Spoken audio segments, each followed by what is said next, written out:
گناہ کرنا بھی گناہ ہے اور گناہ کا اظہار بھی گناہ ہے۔ نبی اکرم صلی اللہ تعالیٰ علیہ وآلہ وسلم نے ارشاد فرمایا میری ساری امت کو معافی مل جائے گی سوائے ان لوگوں کے جو اعلانیہ گناہ کرتے ہیں۔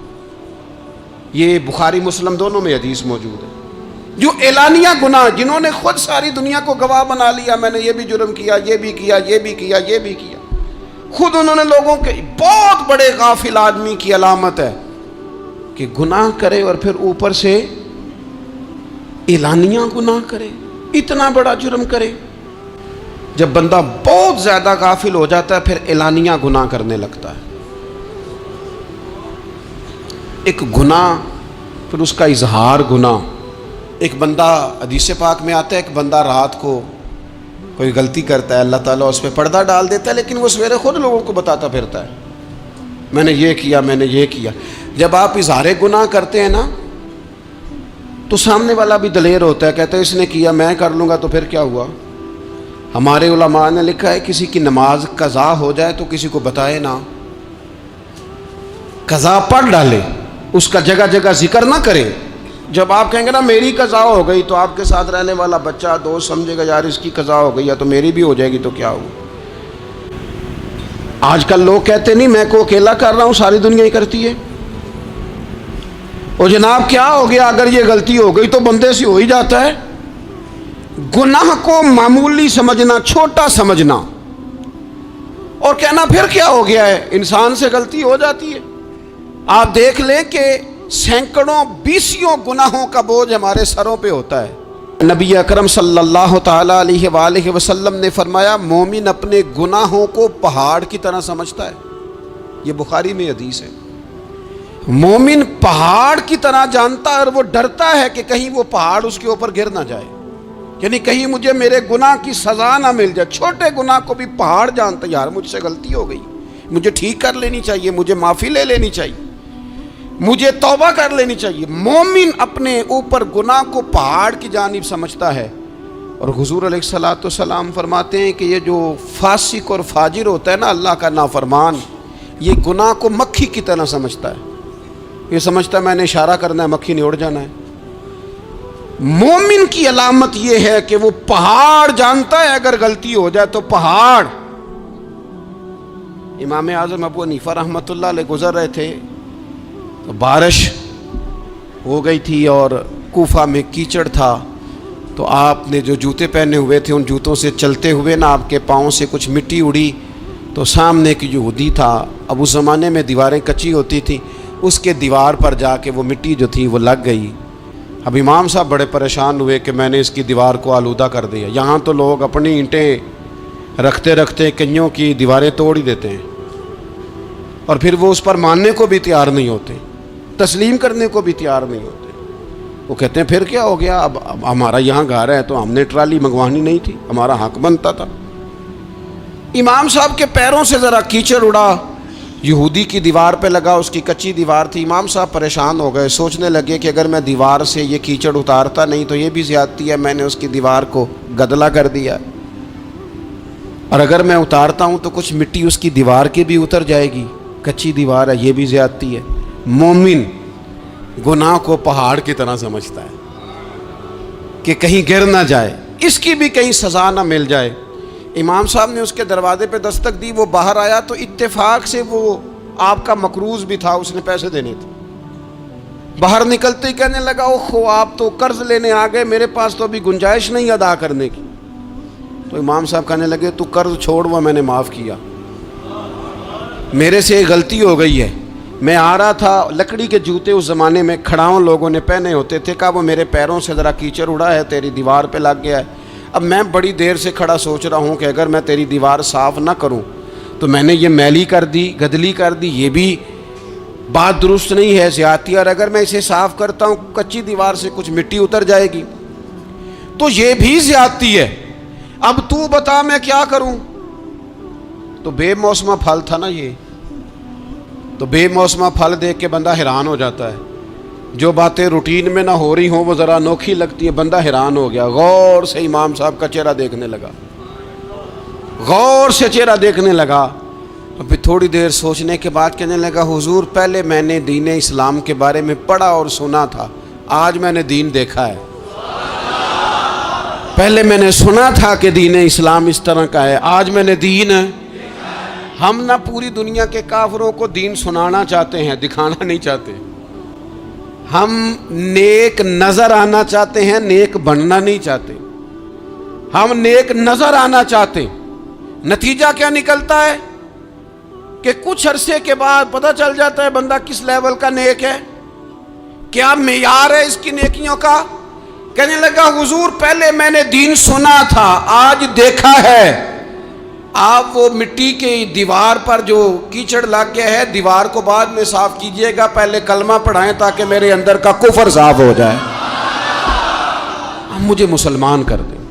کچھ کام کریں اور جلدی سے کریں۔ حضرت جابر ابن عبداللہ انصاری رضی اللہ تعالیٰ عنہ بیان کرتے ہیں، یہ بھی بخاری میں موجود ہے، کہتے ہیں ایک صحابی نا نبی پاک علیہ السلام کی بارگاہ میں حاضر ہوئے غزوہ احد کے موقع پر، اور حال ان کا یہ تھا کہ وہ کھجور کھا رہے تھے، اور کھجور انہوں نے منہ میں رکھی ہوئی تھی۔ حضور کی بارگاہ میں حاضر ہوئے اور عرض کرنے لگے یا رسول اللہ صلی اللہ تعالیٰ علیہ وسلم اگر میں شہید کر دیا جاؤں تو کہاں جاؤں گا؟ حضور فرمانے لگے جنت میں۔ تو کہتے ہیں انہوں نے جو کھجور منہ کے اندر تھی نا وہ انہوں نے نگلی نہیں، اندر نہیں لے گئے، اس کو باہر نکالا اور دوڑ کے آگے بڑھے اور جنگ کرنی شروع کر دی، اور لڑتے لڑتے شہید ہو گئے۔ کیا سبق دیا انہوں نے؟ سبق یہ دیا کہ نیکی کرنے میں اتنی دیر بھی نہیں کرنی جتنی کھجور کھانے میں دیر لگتی ہے۔ جلدی سے نیکی کرنی ہے، فٹافٹ نیکی کرنی، اس کے اندر ٹال مٹول نہیں کرنا۔ اسی وقت انہوں نے کھجور باہر نکال دی، دوڑ کے انہوں نے حضرت انس بن نضر رضی اللہ تعالیٰ عنہ، حضرت انس بن مالک رضی اللہ تعالیٰ عنہ کے چچا ہیں، میدان احد میں نا احد پہاڑ کے قریب کھڑے تھے، لوگوں سے کہہ رہے تھے جلدی جلدی ادھر آؤ، وہ جنت جو انسان کو انتقال کے بعد نصیب ہوگی اور قیامت کے بعد نصیب ہوگی، فرماتے تھے مجھے تو ابھی احد پہاڑ کے اندر سے جنت کی خوشبو آ بھی رہی ہے، لہذا جلدی سے آؤ، ادھر دوڑو، جہاد کرو، آؤ کفار سے لڑیں۔ تو نیکی میں دیر نہیں کرنی، جو نیکی میسر آتی ہے، جس کو میسر، ماں باپ میسر ہیں تو خدمت کر لیں، اہل خانہ ہیں تو حسن سلوک کر لیں، اللہ نے اولاد دی ہے تو اچھی تربیت کر لیں، دوست ہیں تو خیر خواہی کر لیں، اگر آپ کو اللہ رمضان عطا کرتا ہے تو زیادہ سے زیادہ اس کی عبادت کر لیں، اگر نظر ٹھیک ہے تو تلاوت زیادہ سے زیادہ کر لیں، زبان چلتی ہے تو رج رج کے مدینے والے محبوب پہ درود و سلام پڑھ لیں، اللہ تعالیٰ کا ذکر کر لیں، جلدی سے خیر جمع کریں، اپنے وقت کو ضائع نہ کریں۔ یہ آج کا سبق ہے کہ ایک تو ہم نے فیصلہ کرنا ہے کہ بس غفلت نہیں، اب غفلت اب انشاءاللہ اللہ اللہ کرنی ہے، اب کوئی خیر کا کام کرنا ہے۔ میرے حضرت کا ایک جملہ کبھی نہیں بھولنا، فرمایا کرتے تھے زمین کے اوپر کام، نیچے جا کے آرام، یہ چھوڑ دیں اتنے گھنٹے سونا ہے تو یہ کرنا ہے تو میری نیند میں دخل کوئی نہ ڈالے، پھر سوتے ہی رہ جائیں گے، سوتے ہی رہ جائیں۔ زمین کے اوپر کام اور نیچے جا کے جاگنا ہے، جاگ لے افلاک کے سائے تلے، پھر حشر تک سوتا رہے گا خاک کے سائے تلے۔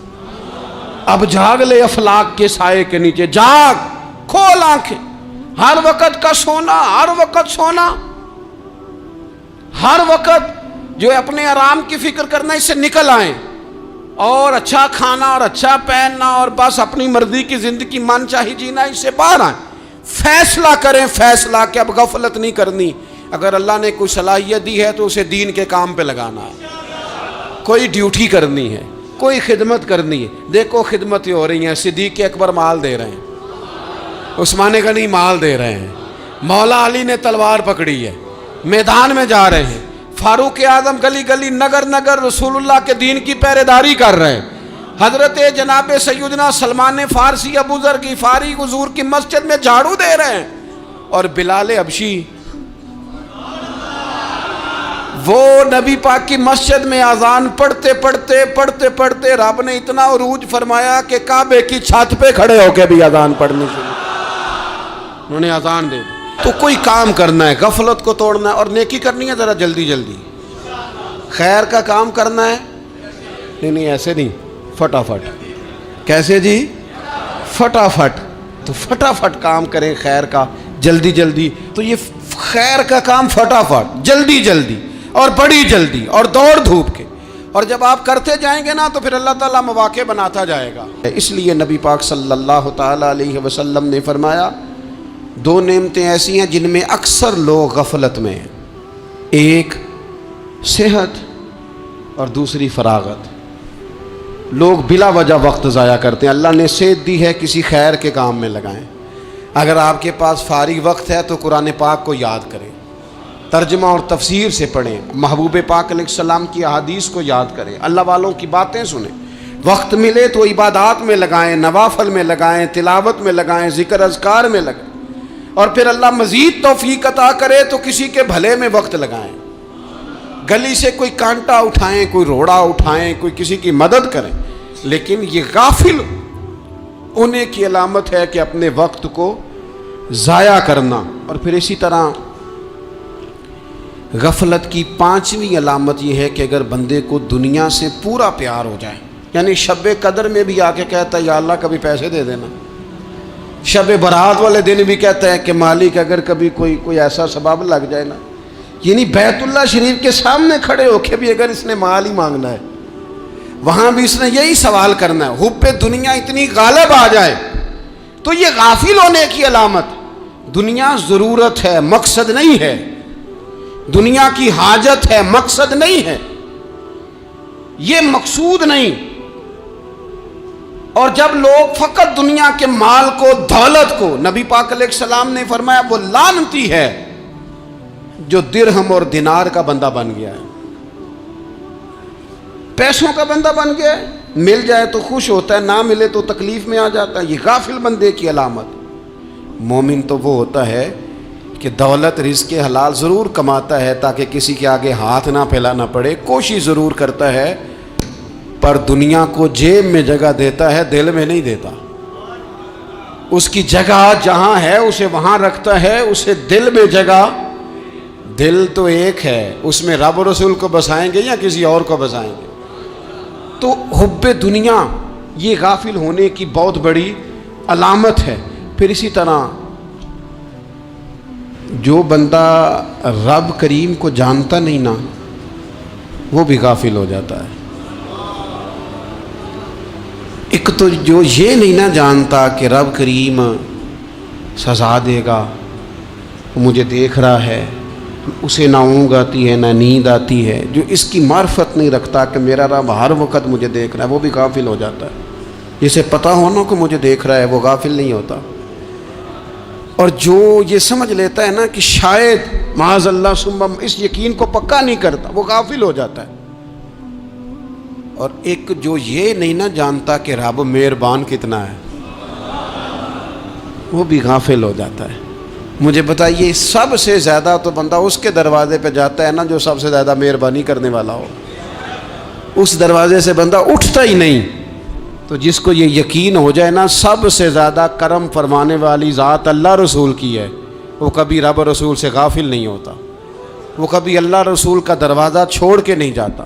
وہ کبھی کسی اور جگہ جا کے پناہ تلاش نہیں کرتا. جسے پتہ چل جائے نا وہ کریم کتنا ہے، مہربان کتنا ہے. ملا رومی رحمت اللہ علیہ فرماتے ہیں بہت بڑا مجرم تھا ایک بندہ، بہت بڑا گناہگار تھا، بت کو پوجتا تھا، تھک گیا، ساری رات بت کے سامنے کھڑا تھا، معاذ اللہ یا صنم یا صنم یا صنم کہتے، تھک گیا، نیند آ گئی، اونگ آ گئی. جب پوری طرح نیند آ گئی اور دماغ پہ نیند قبضہ کرنے لگی تو اس کے منہ سے نکل گیا، صنم صنم کہہ رہا تھا نا، نکل گیا یا صمد، او بے نیاز مالک. رب کریم نے فرشتوں سے فرمایا دوڑ کے جاؤ، جو کہتا ہے اسے دے دو. فرشتے کہنے لگے مالک تو بت کو پکار رہا تھا، اس نے تو غلطی سے نام لیا ہے. فرمایا مجھے نہیں پتا، لیکن دیکھو نا اس نے مجھے پکارا تو ہے نا. کتنی دیر سے جھوٹے کو پکار رہا تھا، اس کا معاملہ حل نہیں ہوا. اب اگر سچے کو پکارنے پہ بھی حل نہ ہوا تو فرق کیا رہ جائے گا. دے دو جو مانگتا ہے، دے دو. میرے دوست گھر پتہ چل جائے وہ کریم کتنا ہے، وہ مہربان کتنا ہے، میرے رسول پاک علیہ الصلوۃ والسلام نے تو فرمایا تیری آنکھ سے اگر اس کے خوف سے اتنا آنسو بھی نکل گیا جتنا مچھر کا پر ہوتا ہے، تو جس طرح بھینس کے تھنوں سے نکلا ہوا دودھ واپس تھنوں میں نہیں نہ جاتا، جو اتنا بھی روئے نہ روئے اللہ کے خوف سے، وہ بندہ دوزخ میں نہیں جائے گا۔ تھوڑی دیر کے لیے ڈر جائے اپنے رب سے، آئے تو صحیح۔ عدم معرفت غفلت پیدا کرتی ہے، تو آ تو صحیح، وہ تو کریم ہی بڑا ہے، وہ تو مہربان ہی بڑا ہے۔ حضرت زنیرہ رضی اللہ تعالی عنہ حضور کی صحابیاں ہیں۔ ایام جو مکے کے تھے مسلمانوں پر بڑی آزمائش کے تھے، انہیں بڑا مارا کفار نے، اتنا مارا کہ ان کی بینائی چلی گئی، نظر آنا بند ہو گیا۔ کافروں کی عورتوں نے تانا دیا کہ تو نے ہمارے بت چھوڑے ہیں نا، تو دیکھنا تیری بینائی چلی گئی۔ تو جناب زنیرہ اللہ پہ بھروسہ، توکل، معرفت الہی کا جذبہ، اٹھ کے کھڑی ہو کہنے لگی چپ کرو، تمہارے جھوٹے بت کیا کر سکتے ہیں، میرا رب چاہے تو صبح جب میں اٹھوں تو میری آنکھیں روشن ہو، اگر کریم کرم کر دے۔ لوگ کہتے ہیں واقعی ایسا ہوا، جب وہ سویرے اٹھی تو اللہ نے ان کی روشنی واپس کر دی تھی۔ تجھے پتہ چل جانا وہ مہربان کتنا ہے۔ وہ ایک بزرگ تھے، تو ان سے کسی نے کہہ دیا کہ اگر آپ کا حساب آپ کے ماں باپ کے ذمہ ہو جائے تو پھر کیسا، پوچھنے کے لیے قیامت میں اگر ماں باپ حساب لیں تو پھر کیسا۔ تو بڑے سیانے لوگ تھے جو دل والے تھے، کہنے لگے نہیں، رب کریم ہی ٹھیک ہے، اس لیے کہ وہ ماں باپ سے کہیں بڑھ کر پیار کرنے والا ہے۔ اگر یہ معرفت مل جائے وہ کریم کتنا ہے۔ اور جب بندہ پوری طرح اس کی بارگاہ میں آ کے تڑپ جاتا ہے نا، مولا میں جاؤں کدھر، تیرا دروازہ چھوڑ کے جاؤں کدھر۔ اقبال کہتے ہیں وہ ایک سجدہ جسے تو گراں سمجھتا ہے، 1000 سجدوں سے دیتا ہے آدمی کو نجات۔ تجھے جگہ جگہ جھکنا نہیں پڑے گا اگر تو صحیح معنوں میں اپنے رب کی بارگاہ میں جھک جائے۔ تو میرے عزیز کوشش کریں کہ اس کی معرفت، اس کا کرم، اس کی عطا اور اللہ تبارک و تعالیٰ کے حاضر و ناظر ہونے پر عین الیقین، حق الیقین حاصل کریں۔ اور پھر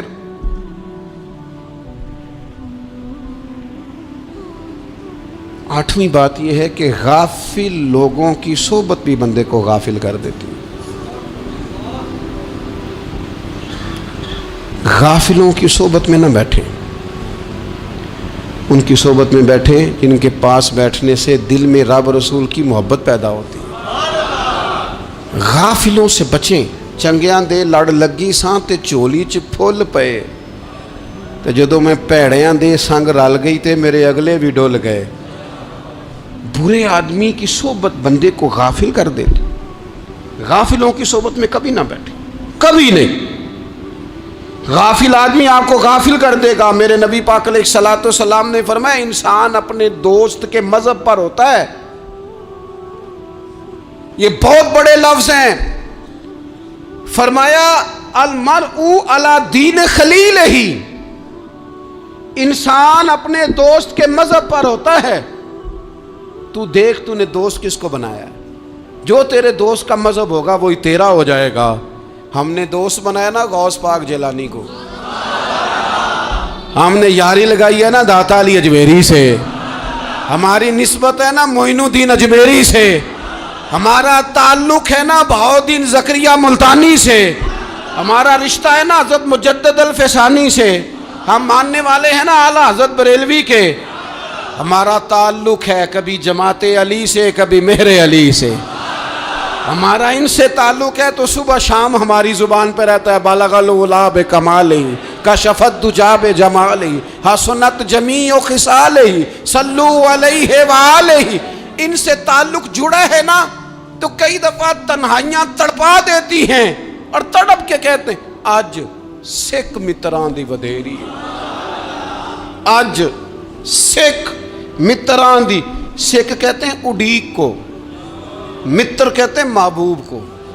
اج سکھ متراں دی ودھیری ہے، اے کیوں دلڑی اداس گھنیری ہے، لوں لوں وچ شوق چنگیری ہے، اج نینا لائیاں کیوں جھڑیاں، سبحان اللہ سبحان اللہ سبحان اللہ. پہلے کہتے ہیں سکھ متراں دی ودھیری ہے یعنی اداس ہوں, پھر حضور کے جلووں پہ نظر کرتے ہیں, کہتے ہیں سبحان اللہ سبحان اللہ, ما اجمل کا ما احسن کا ما اکمل کا, اور پھر فوراً کہنے لگے او کتھے میرے علی, او کتھے میرے علی, کتھے میرے علی تے کتھے تیری سنا. اب ویکھو مشتاق اکھیں کتھے جاڑیاں, بلغ العلا بے کمال کشف الدجا بے. اور میرے اعلیٰ حضرت کہنے لگے سرور کہوں کہ مالک و مولا کہوں, باغ خلیل کا گلے زیبا کہوں تجھے, تیرے تو وصف عیب تناہی سے ہیں بری, حیران ہوں میرے شاہ میں کیا کیا کہوں تجھے. غافل آدمی کی علامت ہے برے لوگوں کی صحبت میں. خبردار ان کے پاس نہ بیٹھنا جن کے پاس بیٹھنے سے تمہارے دلوں میں اولیاء اللہ اللہ کے بندوں کی عداوت پیدا ہو. خبردار خبردار ان کے پاس نہ بیٹھنا جن کے پاس بیٹھنے سے تمہارے دلوں میں حضور کی اولاد پاک کے بارے میں شک پیدا ہو. خبردار اس شخص کے پاس نہ بیٹھنا جو امام حسین ابن علی کے بارے میں کوئی کمزور بات کرتا ہو, بچنا. خبردار اس سے بچنا جو حضور کے صحابہ کے بارے میں بات کرے, بچنا بچنا اس سے. جو سیدنا ابو بکر صدیق کے بارے میں کوئی, دیکھو کیا مقدر ہیں صدیق و فاروق کے, جن کے گھر ہی رحمتوں کے خزینے میں. بھلا کیا کہا نبی پاک, حضور نے فرمایا میرے اوپر جس نے نیکی کی تھی بدلہ دے دیا ہے. یہ جو میرے ابو بکر صدیق ہے نا, ان کو میں اللہ کی بارگاہ میں لے جاؤں گا, کہوں گا مالک تو ہی بدلہ عطا فرما. ایک ہاتھ میں جناب صدیق کا ہاتھ پکڑا, ایک میں حضرت عمر کا ہاتھ پکڑا, اور حضور مسجد نبوی سے باہر آ رہے ہیں. دیکھنے والے کی زبان سے بے ساختہ سبحان اللہ نکل گیا. کیا شان ہے, کیا مقدر ہے. تو حضور علیہ السلام رک گئے اور روک کے فرمایا تو حیران ہو رہا ہے نا, تو حیران ہو رہا ہے نا کہ میں نے ایک ہاتھ میں ابو بکر کو پکڑا ہے, ایک میں عمر کو پکڑا ہے. فرمایا قیامت میں جب میری قبر کھلے گی تو میں اسی طرح قبر سے نکلوں گا, اس طرح میدان محشر میں میں آؤں گا. خبردار حضور کے وفاداروں کے وفادار رہنا, ان کے وفادار رہنا, ان کے وفادار رہنا. بڑا عجیب دور آیا ہے. ہم نے یہ دور دیکھا ہے کہ لوگ حضور کے صحابہ کے بارے میں بھی بات کریں گے. اب نبی پاک کی اولاد پاک کے بارے کو بھی ڈسکس کیا جائے گا. اپنا منہ تو دیکھ, اپنی حیثیت دیکھ, اور پھر وہ بندے دیکھ جن کو اللہ نے چن کے اپنے محبوب کی غلامی کے لیے حضور کے قریب بٹھایا ہے. تو بچنا ایسے لوگوں سے, پرہیز کرنا. خبردار عقیدہ ستھرا رکھنا, عقیدہ ستھرا رکھنا, صاف رہنا, پاکیزہ رہنا, غافلوں کی صحبت سے بچنا. بڑا ڈرتے ہیں اللہ سے, دعائیں مانگتے ہیں یا اللہ نسلوں میں بھی وہی بندے پیدا فرما جو عقیدے پکے رکھنے والے ہیں. وہ بندے پیدا فرما ہماری نسلوں میں. ایک وہ بندہ بھی غافل ہو جاتا ہے جو امیدیں لمبی لگا لیتا ہے, جن کے منصوبوں میں دولت بھی ہوتی ہے, گھر بھی ہوتا ہے, اولاد کا بڑا ہونا بھی ہوتا ہے, پوتے پوتیاں نواسے نواسیاں دیکھنا بھی ہوتا ہے, یہاں بھی گھر وہاں بھی گھر, یہ سیر, یہ سارا کچھ ہوتا ہے. لیکن رب کی بارگاہ میں پیش ہونا جن کے پیش نظر نہیں ہوتا. لمبی امیدیں. حضرت مولا علی شیر خدا فرمایا کرتے تھے میں تم پر دو باتوں کا خوف کھاتا ہوں, جو ڈر آتا ہے. ایک یہ کہ تم خواہش کی پیروی کرو گے, جو نفس کی خواہش ہوگی اس کے پیچھے لگ جاؤ گے, اور ایک کہ تم لمبی لمبی امیدیں باندھو گے. اتنے سال جینا ہے, اتنے 100 سال جینا, یہ کرنا ہے, وہ کرنا. منصوبہ بندی کریں مستقبل کے لیے, وہ بری نہیں, لیکن تیاری رکھیں, تیاری رکھیں. اس بات کا بھی خیال رکھیں کہ اللہ کی بارگاہ میں حاضر ہونا. یہ غفلت کی چیزیں ہیں جو بندے کو غافل کر دیتی ہیں. جو لوگ اللہ کا ذکر نہیں کرتے وہ بھی غافل ہو جاتے ہیں, اور جو فضول باتیں زیادہ کرتے ہیں نا, ہنستے زیادہ. فَلْيَضْحَكُوا قَلِيلًا وَلْيَبْكُوا كَثِيرًا. قرآن کہتا ہے زیادہ رویا کرو, کم ہنسا کرو۔ نبی پاک علیہ الصلوۃ والسلام سے پوچھا تھا حضرت عقبہ بن عامر نے کہ یا رسول اللہ نجات کس چیز میں ہے؟ تو نبی پاک علیہ الصلوۃ والسلام نے فرمایا ایک تو اپنی زبان قابو میں رکھو، دوسرا فرمایا اپنے گھر میں ٹھہرے رہو، تمہارا گھر تمہارے لیے کافی ہو، فضول نہ نکلو گھر سے، اور تیسرا فرمایا اپنی خطاؤں پہ رویا کرو۔ کثرت کلام اور فضول کلام اور بلا وجہ یہ بندے کو غافل کرتا ہے، دل کو سخت کرتا ہے۔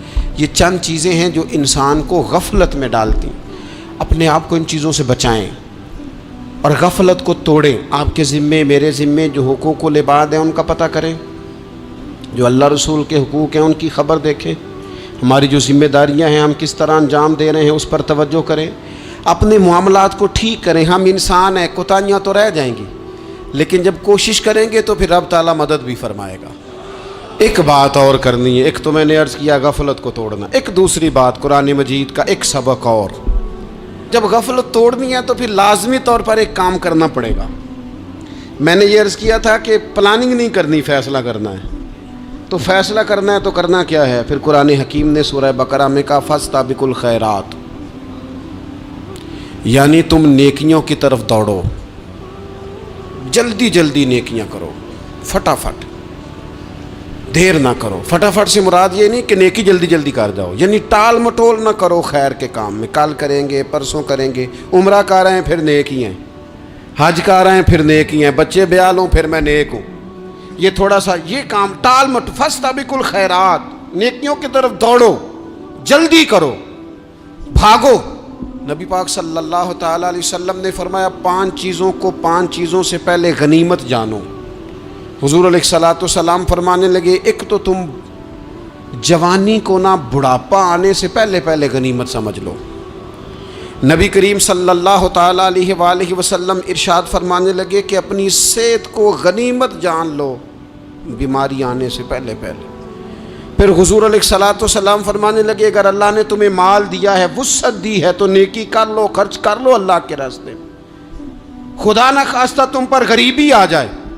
اور پھر حضور سید عالم صلی اللہ تعالیٰ علیہ وسلم فرمانے لگے اگر تمہیں اللہ نے کچھ فراغت دی ہے، بہت زیادہ مصروف نہیں ہو، تو غنیمت جان لو، جلدی سے نیکی کر لو قبل اس کے کہ تم مشغول ہو جاؤ۔ اور 5ویں بات حضور نے بیان کی، فرمایا زندگی کو غنیمت جانو موت آنے سے پہلے جلدی سے نیکی کر لو۔ نیکی کے لیے ساری زندگی منصوبہ بندی نہ کرتے رہو، نیکی کے لیے دیکھو نا، ہماری زندگی میں یہاں دنیا میں رہ کے چند منٹوں میں وہ نیکی کی جا سکتی ہے جو قیامت کے بعد صدیوں کا ہمارا فائدہ کرے گی، صدیوں کا فائدہ کرتے نہیں، پلاننگ کر رہے ہیں، منصوبہ بندی کر رہے ہیں، بس تیاری کر رہے ہیں، بس حضرت آپ دعا کر دیں، اللہ تعالیٰ دعائیں بھی قبول فرمانے والا ہے، لیکن جو نیکی نصیب ہوتی ہے اسے جلدی سے کر گزریں، اسے فٹافٹ کریں۔ میں ایک گاؤں میں گیا، اب تو خیر وہ دور نہیں رہا، یہ 10-15 سال 20 سال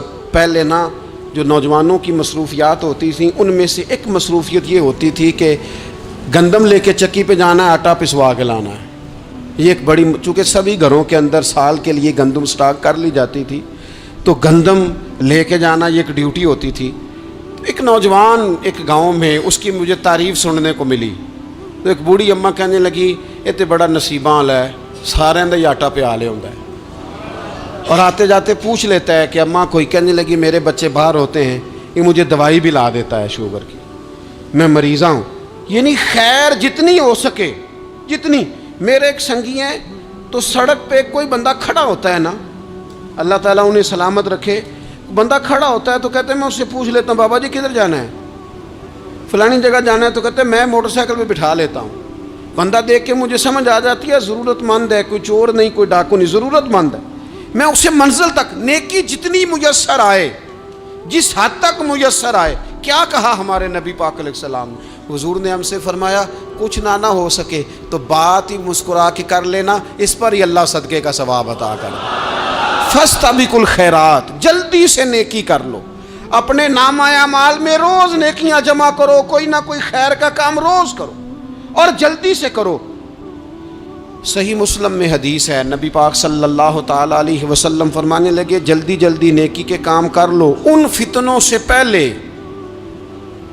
جو اندھیری رات کے حصوں کی طرح فتنے ہوں گے۔ فرمایا اس وقت حال یہ ہوگا کہ آدمی صبح مومن ہوگا، شام کو کافر ہو جائے گا، شام کو مومن ہوگا تو صبح کافر ہو جائے گا۔